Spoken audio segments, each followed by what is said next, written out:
Good afternoon. Hi, how are you? I'm good. How about yourself? Doing great, doing great today. Thank you. Uh, Thank you so much for joining me for this conversation. May I ask you please to tell us your name? my name is Phil James. Okay. And Phil, will you share a little bit about yourself, something you feel comfortable sharing? Sure, I'd love to.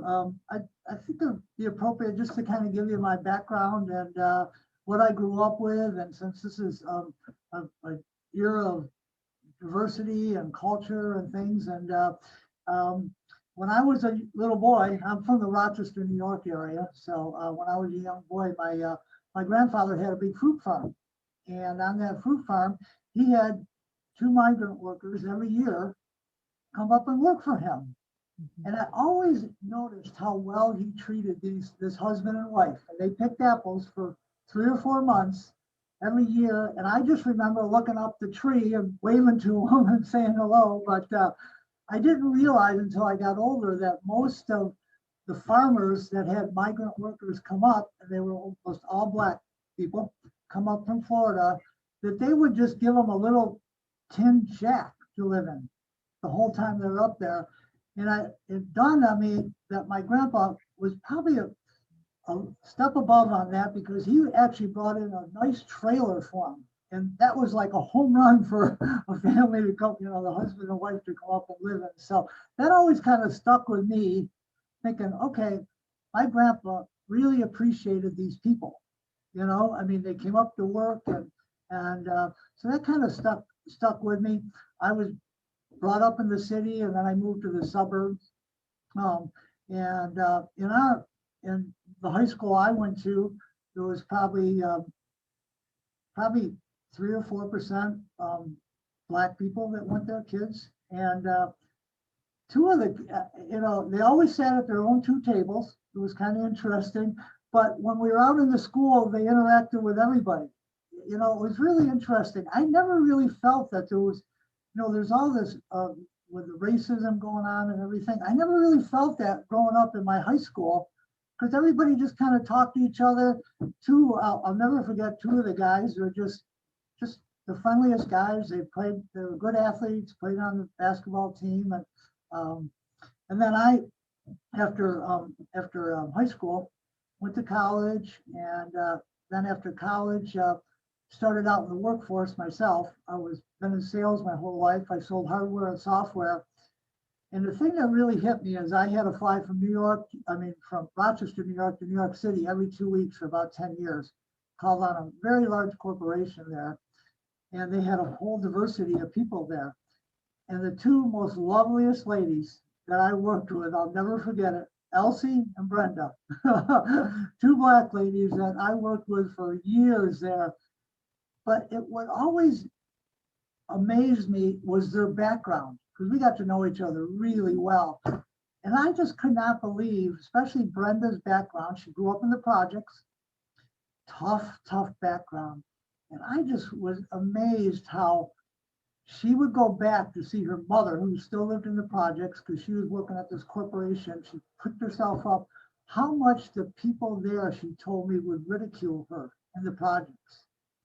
I just couldn't fathom that. Why they see this lady that became successful in the corporate world, why the people would ridicule her. They used to call her names and the New Jersey white girl and stuff. And that just always sunk in. I just always said, I can't believe that, um, that was happening out there. So just kind of what I was exposed to. And then the other lady, Elsie, again, she was really a grandmother raising five of her kids because of circumstances in her family. So I really got an eye opener being down in New York City of different cultures and different things going on down there. So, and and then about 15 years ago, I decided to become an independent educational consultant, helping families go through the college process because I saw so many of these families going bankrupt, just killing themselves through college debt. And it wasn't until 6 or 9 months ago we partnered up with another organization that goes into high schools and works with underperforming high schools to raise them up and get their credentials and everything up, that I really realize and grasp how difficult it is for the Black community to not only get to college, okay, but to graduate from college. I mean, the stats are like really interesting, when you got 42% of the Black population that that graduate from college. So 58% of them that start college don't even graduate, So when you have those kind of statistics, and I can understand why you're going into, most of these universities have big population of white people, white students, and acclimating in. And what Dr. Bates said, I think is spot on. I think if you get a mentor, you get somebody to bring you under your wing, what a difference it makes, no matter what race you are, but especially I could see it really being an important area when it comes to going to college, so really, and because so many of the Black students, if you don't have a mentor, they're struggling to just adjust to the atmosphere, and it was just a really eye opener for me, on what other people face. Again, I don't think I've been sheltered in life, but again, I grew up in a suburb, so never met issues, and the sad part is too that from what I've read, so many of these Black students they just don't have they don't have parents that went to college or grandparents that in the household or the resources in the college, so they can't see the vision and the hope of where you can go. So that's what I see too. So and as an independent educational consultant, our whole goal is to help families navigate through this whole college process without getting loaded with loans. And that's another thing that I think the government's has fallen short on, with offering all these student loans that the parents have to sign for, that they're on the hook for. And it's money that's free at the time, but it's non-dischargeable through bankruptcy. And so many families get caught up with sending their kids to college and signing all these parent loans, and they really struggle with that. So I think you said a lot there. I appreciate what you shared, but you said a lot there. And I'd like to go back to the very beginning. yes, You talked about growing up in Rochester, your family owning a farm, your family hiring migrant workers to help pick your fruits. But do you understand that what you just defined clearly is just white privilege? You just defined everything that is white privilege. The fact that you could grow up, the fact that your family had a farm, that you could hire extraneous people, that you had all of these opportunities. That is exactly white privilege. And even the way you described the family, your grandfather getting a trailer for the Black right. family that came, that's another example of that. Because like, I will tell you something someone said to me. I was doing a chat with someone, or a professor, and she said to me, I go out of my way to give everyone a good grade, including, and this is what really threw me, when she said, including the Black students. And I said, do you understand what you just said? And she said, of course, I'm trying to tell you or share with you that I am open-minded and I am not a racist or whatever. And I think that there is a part of that where the language can be a bit unsettling. So, that your grandfather did that was a very kind and generous thing that he did, but that he could do it says a whole nother thing, that he could. So if most farmers only gave their workers tents or huts or whatever to work in, and your grandfather was able to go out and buy a trailer, says something about privilege, if you will. Well, it was more that it impressed me, his love for people. Yeah, I mean, how much he cared. And that's what sunk in my heart. I thought this is very cool. Yeah. So as I thought back at the time, I was just a little boy. I didn't, Right. life was just life, as a little boy. So, Yeah. But I just want you to understand that, like, the difficulties that you all describe, that you just described, everything from Black people going to school, everything about it, the students you had in school, that they were great athletes and all that stuff, all of that kind of narrows the lens in which you can see people that are different, right? So, if someone saw you with someone when you were in school and someone was talking to a stranger, would they say, Phil was a great scholar or a great athlete or whatever? I don't think that would be how they would describe you. I think they would describe you as being, fully encompassed in what the educational process was, and not to lean too much to what you did well and what you didn't do well, but just to say, you were a good student. But I think that, that you're willing to have this discussion, that you are open to these ideas, says a lot about you and your character. So I want to applaud you for that, because this is a hard conversation. It's an ongoing, complex conversation that is not easily dissected. It's not, what we grew up with, what we think, what we believe become inherent to who we are as people, right? So Yeah, your exactly. grandfather was a wonderful person, he was, kind and all that, and you saw that. Right, But to someone looking from another lens, that might not be what they see. And right, neither side is right. It's just what you know and what you believe. So you become accustomed to that. But that's very, right. very helpful. And so when you decided to become an educational consultant, what made you go that direction? What was your aim? What's your ultimate hope in that area? Well, my hope was to try to help most of these, to help families navigate through this whole college process. And really, because debt is a thing that burdens you, you're a slave to debt for so long, so is to help them make good, educated decisions, make the level playing field for everybody, because the colleges have all the information. It's just what it is. I mean, and they know how to determine and do all these, and it's such an emotional thing. We know that, for anybody, it gets highly emotional. Yeah. And so I always used to try to bring some logic to these decisions. You're the consumer, okay? You're the client. And especially now with what's going on, I mean, a lot of colleges are struggling to fill seats. And so I just try to help people understand that you're the client. This is a big financial decisions. If you've got 3 or 4 kids, you really need to think this through and not bury yourself in debt, because literally I've seen parents in hundreds and hundreds of thousands of debt, Yeah. and it's really discouraging. So, and I You think, go ahead, I'm sorry. go ahead.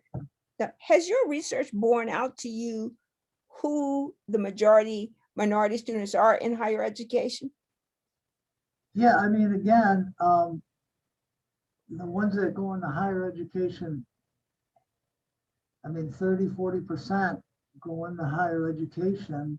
I guess what I'm asking is the demographic. So when you look at the students that are coming to college, besides the obvious white populations, Right. what's the next highest population or demographics going into college these days?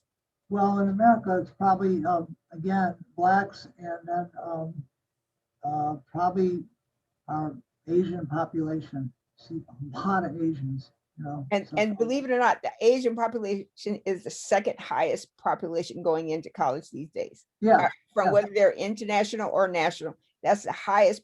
Behind whites, Asians are the next highest population. And a part of that seems intentional. Like, colleges have been recruiting these students because they believe that their completion rates would be higher than, say, other groups who are more adversely affected by things that may be happening at home or happening within their own lives. So, if you're going to go with completion rates, so completion rates among whites is a relatively high number. And then completion rates among Asians is a relatively high number. Yes. But the downside of that is that what no one's really paying attention to is the number of women that are getting and completing degrees. And right now they're outpacing men of any ethnicity. I know. I know. So it's really interesting how things have changed like that. So Absolutely. yeah. And the education model was not developed for women. It was not developed for people of color. And I hate that word, Black or brown people is probably more comfortable for me, but it was never developed with the intention of matriculating others and whatever you define others as. It was developed initially for white men, specifically wealthy white men, and then it kind of evolved to white men just in general, because they had to run their families' farms and their family businesses and all that stuff, keeping the family afloat. And then eventually our generosity, if you will, became broad enough that we started saying, hey, well, we'll let women in, and then we'll let Black people in, or we'll develop colleges for Black people over here and keep the whites that were. So it's always been a situation where we've created very narrow silos for individuals to succeed in education. Right. And there's money in it. Follow the money. They always say that, hey, there's a whole group of people, and you got government backed money too. Boy, all that comes together. And guess what? People fill that void. Yeah. And I think your point about, the amount of debt that you have, interesting word, slave to debt, but the amount of debt that we have is really significant. And when you're going in, specifically if you are not completely literate of the educational process, right? So you go through elementary education, you get to your high school piece, and you're supposed to have this counselor supposed to be looking out for you and helping you kind of drive the process of where you go, what school, how do you get scholarships and money. And a lot of kids, and I think this is universally true, I don't think this is a race issue, but if you come from rural or poor areas, you're almost always missing out on that, because you've got to run home and do something, you've got to go, you don't have the opportunity to invest as much time in the academic initial process of going to college. And then to further that, there are people who dissuade students for trying for an Ivy League college or going for a higher level academic space, because it's easier to get in here than it is there. And where I am, we have numerous colleges around us, right? And some of the colleges are aimed at, predominantly Black students, and some of them are aimed at predominantly white students. And then the predominantly white universities tend to, bring in a few brown and Black students, and where the predominantly Black universities bring in a few white and brown, other browns and other colors in. But in essence, it's like you're fighting over a pie. And I heard someone say higher education was this perfect example of capitalism, right? Because you're fighting over a consumer. Everybody's competitive, right? Everybody wants a student. And then they've got these little secret things. So like when you listen to a commercial and they say you give it 10% off or some percent off, higher education does the same thing, right? So you get tuition discounting, you get early admit, you get all these benefits that give you access to the educational system many people do not know about, and it's not a well publicized option for a lot of people. Exactly. So, and you talk about counselors, again, with all the issues counselors have these days with social issues, behavior, bullying, all that, they've got that amount of time for college. And most of them really aren't experts in it. And that's why we developed Simply College, to give parents the tools and resources so they can navigate, because they're not getting it from counselors. I love school counselors, but again, the ratio is 300-400 to 1. Right. How much time can you spend with them? So, and unfortunately, the high level kids, they do get some more attention. Low level kids, they fall off the charts a lot of times. They don't get any. They just push them off to the side and say, do something else or whatever. So, and unfortunately, often that could be, a lot of different nationalities. So it's unfortunate. So. Tell me a little bit about your company. So when did you start your company? And is it based in New York, or do you do work across the United States or across the planet, the globe?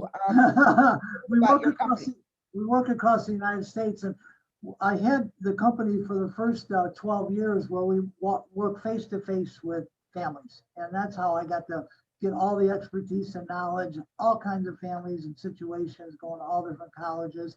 And then we decided you can only meet so many people face to face. You couldn't really scale it and help a lot of people. So what we did is we took all the information that I had learned over the years and a few other folks and put it all into a database. So it's called Simply College with an I.com, but everything you need to navigate the whole college process in one place. Mhm. Uh, and it's great because again, we have a whole section for parents because they care about certain things here. Students care about certain things here. So we have it delineated. And then we have all kinds of partners on our site. We're like an aggregator because so many people do really good things, aptitude testing, SAT testing, loans, negotiating, all these lanes. So we bring them all in as experts. We can't be an expert in all that. And then many of these resources are free. Some of them are small fees, it just, whatever it is for the situation, but it's all in one place because the problem is parents, they're Googling all over. They don't even know what they don't know. And so with all this experience, we have all these partners and we put it in by 2 months from now, we're in about 30 schools now. We'll be in about 45 schools. They just give it to all the parents and students, and it's not real expensive based on the number of students in the school. And so it's not heavy lifting for the superintendent who's getting a lot of heat from the parents. What are you doing for us? Or the counselor who's got all kinds of issues. So it's a real great tool and resource with everything in one spot. And we've gotten some great results from it. And we're unbiased, so we're not in the pockets of any college, which is really important to really help the consumer know that they're the consumer. So any fees that you have are paid by the consumer? No, well, either the parent can just buy it, okay, and it's only $30 a year, okay. So or the school buys it for all the students, and that costs the school anywhere between $1 and $3 a student per year. So very inexpensive. I mean, schools tell us, is this all it costs? So that's the good news of it. But our whole idea is to really help families. At 1.6 trillion in debt, somebody's got to pay that back. And it hurts everybody, no matter where you're at. Absolutely. And so how do you decide what school you're gonna offer this service to? How do you find the parents? How do you make the connection? Well, we just email out. We connect up with people, superintendents on LinkedIn. We work with this one organization we just partnered with that I think I mentioned before, helps underperforming schools. Once they saw what we had, they said, we've got to have this because we take people all the way to the stage, get them that diploma, right? And then we leave them on their own. Now we've got something to help them, so they grabbed onto us as soon as they saw what we had and said, we don't need to create something ourselves. This is really good. So, and then we just reach out to schools, but it's hard you got to get people's attention. Once we show it to them, we got them, but it's like anything in sales, you just got to get it out there, present it to somebody, and usually it's a home run after that, because again, it's not a big financial decision for these schools, whether you're a small school or large. So, yep. So. Very, very interesting. And so then once you have identified or a school has identified the resources that you have, they partner with you to figure out how to provide the best possible services to their students, or is it such that you go and do the assessment yourself to find out what the student or the parents need? Well, they have access to our site then. Everything on it, they just get everything to our site. If it's a particular school that's underperforming and needs other help, they just go to PLC, who we partner with. We don't have anything to do with it. They've been doing it 30 years. They're experts in it. Yeah. We just have our lane, but they've helped just in New York State, 400 high schools. They've brought underperforming risen up. So, it's been great. I've learned so much about that world that I wasn't that familiar with, quite honest. So it's pretty cool what they're doing. And people have a real passion for that, which is really neat, so they really love kids and they love what they're doing, and all doctorates and that, people that are really smart, which I like working with. So absolutely. So tell me a little bit about your staff. So who comprises your company? There's only 4, 5, 6 of us in the company. We have one gentleman who's been teaching and a guidance counselor for 21 years. Myself, who's been in the business and practical for the last 15 years. My other partner, who has owned a couple businesses, benefit companies. that partnered up with. He was actually a client of mine and partnered up. And then we have my virtual assistant and then our technical company. My virtual assistant is my daughter-in-law who lives across the world. So Very good. yeah, and then somebody that does all our technology and our hosting technology company, because we're a technology company. So yeah. Yeah. So we just stay lean and mean and just that's why we don't charge a lot, because we don't have much overhead, so we try to keep it. So so That makes sense. And so where do you see the areas of greatest need going forward? So coming out of COVID, which I seem like the United States is in a rush to get back to normal as quickly yeah. as they can, but where do you see the greatest need going forward? Oh, I just think again, I think right now colleges aren't getting anybody. I mean, so many. I just read a report just came out yesterday. That many people aren't going back to college. So which is going to hurt our country in the long run. So I think the best thing we can do is have colleges get back to normal. Hey, you can come to class. You can, let's make it a community. That's why kids went too. They wanted to get out, experience life, and learn about other things, and be exposed to other things. That's the big problem with children. They're not. I mean, these teenagers in high school aren't exposed to all these different things, and that's what a mentor can do. I think just expose people and give a vision and a hope that I could be something. I about 2 months ago, I thought to myself, how can I make a difference? I always like to reflect. So I joined Big Brothers Big Sisters.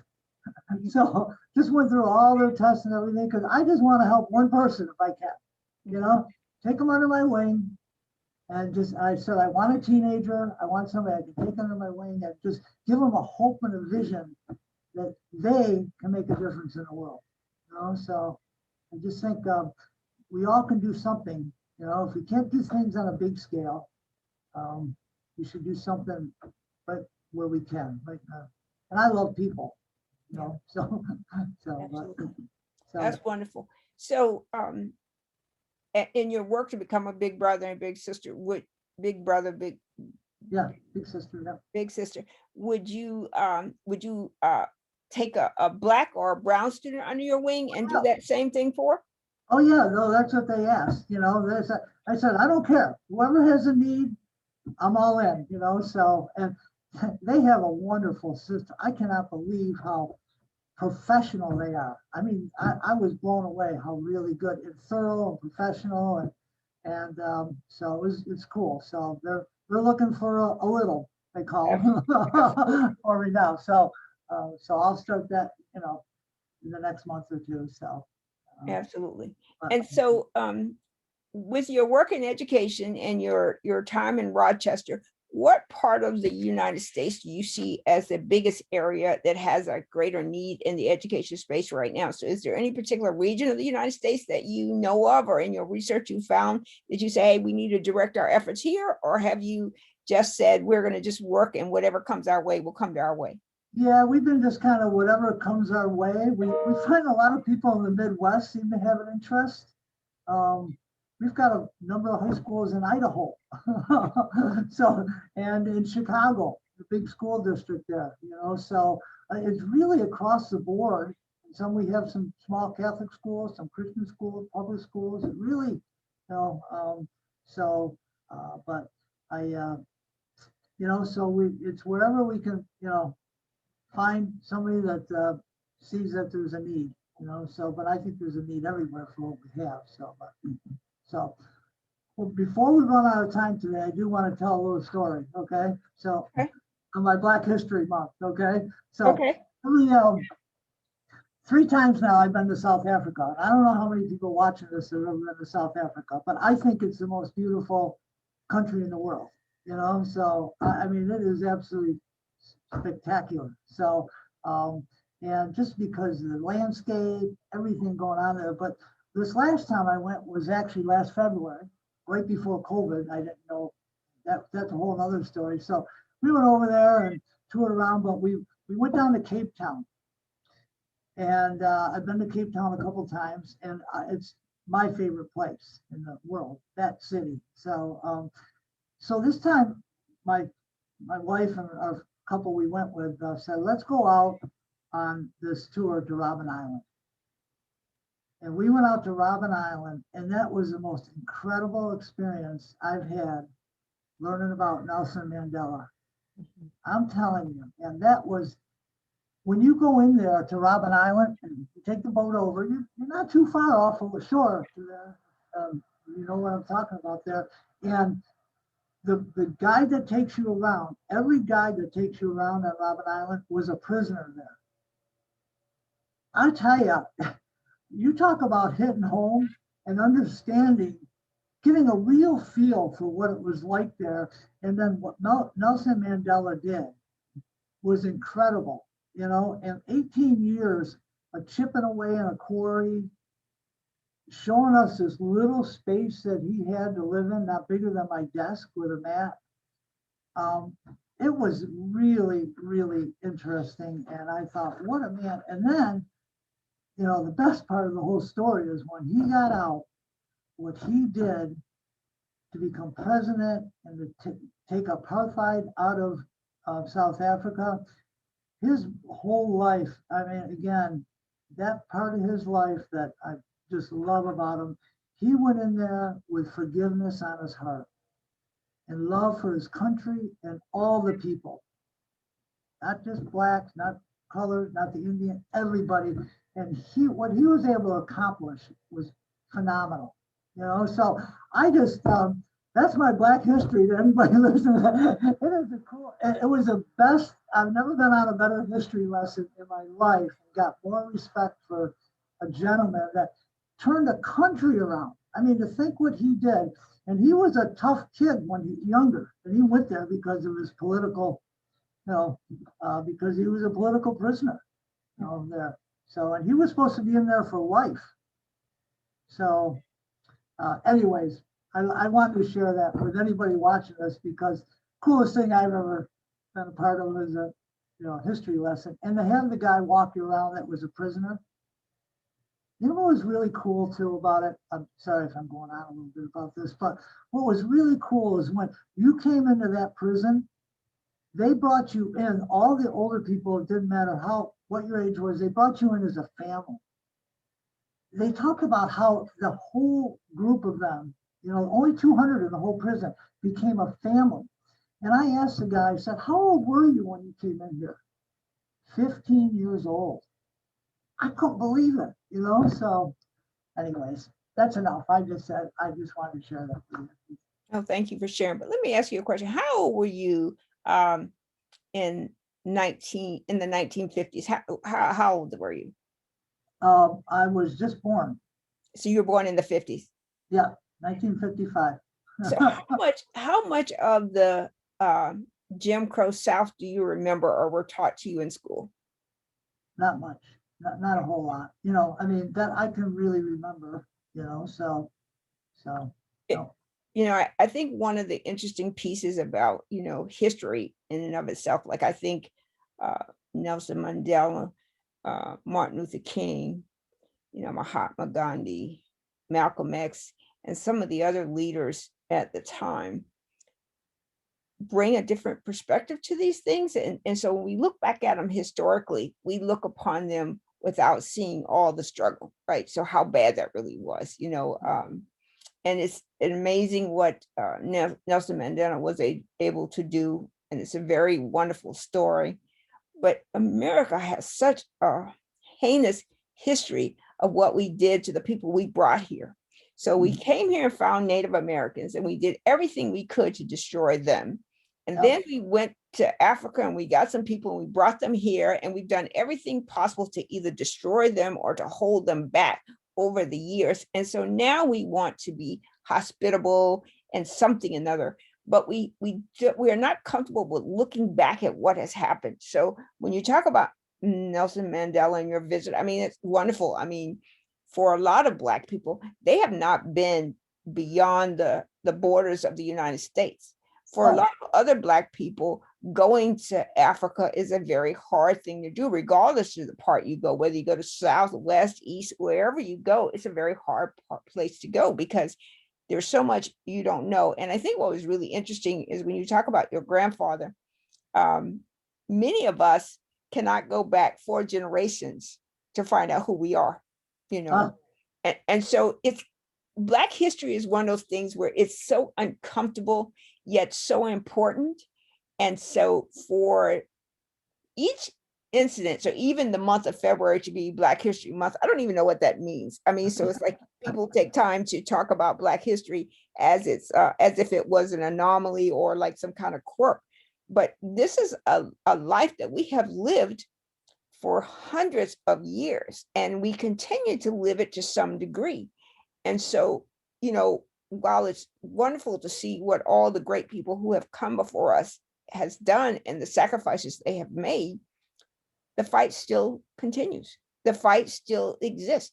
Your very work is indicative of why the first fight still exists.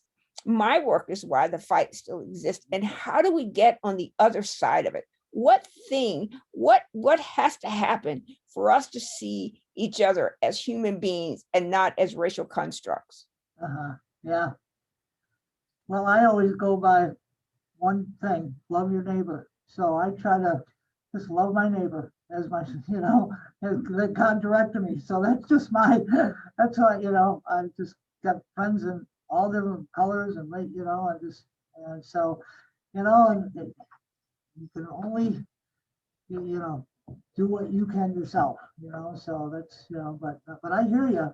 So, I mean, I see it, I read it, and I thought, gee, what am I going to talk about? This old white guy, but I just thought I'd share my life a little bit with people and just say, hey, this is, and I appreciate your perspective, how you think of things that I've said, and because I just like to be transparent. That's all. Absolutely. And Phil, I will say, I mean, I find this conversation very enlightening. I find it very helpful. I think other people need to hear it and hear what they want to hear. The fact that there are people out there, and I always tell people, slavery would not have ended if it were not for white people. All the atrocities that we've experienced over the years would not have come to such a halt, although they haven't stopped completely. We still have murders and people being killed for arbitrary reasons. But in reality, if it were not for white people, we would not be where we are today. And we still have such a long way to go. So it is necessary to have people like yourself who understand, at least have some kind of broad sense of what it means to be, in the world with people who will have less than you do, or people who don't have all the access that you do, or people who don't have all the opportunities that you do. It is very important to hear those stories as well, because they may help us get to the other side of this and figure out how we get there too. But I will say, in 400, 500 years we've been at this, we still haven't made it to a place where we could be a Phil James. We're still working up the ladder to Phil James, because either we're athletic, we're entertainers, we're something and others, but we're not considered scholars and intellects and business people and entrepreneurs and all these things. And when a few of us do make it to that space, they're automatically defined by something that's not really actual or factual. It's just a matter of, this is the circumstances that you live. But many of others of us are still struggling mightily just to make it through today, make it through one day and get to the next day. Right. Yep. Absolutely. So we are glad that you are here. We are glad you have the mindset that you have. And I hope you continue to evolve. I hope you continue to speak your voice and your story and share that with people, because it's an important story to hear. Because anything that we're doing, we're just telling stories. We're not trying to reshape what people think or do, just telling stories. So hopefully if someone hears it, they might be able to identify with some piece of it. Right. Yeah. So, well, thanks for having me on. I really appreciate it. This has been fun, so it's relaxing and fun. And I'm glad I got to meet you on this. So, been great. Absolutely. I am as well. And as I said to you earlier, as soon as the video converts, I'll send you a link. Please listen to it carefully and let me know if I may upload it. Sounds good. All right. Thank you so much. Have a good night. Yeah, you too. Thank you. Bye-bye now. Bye.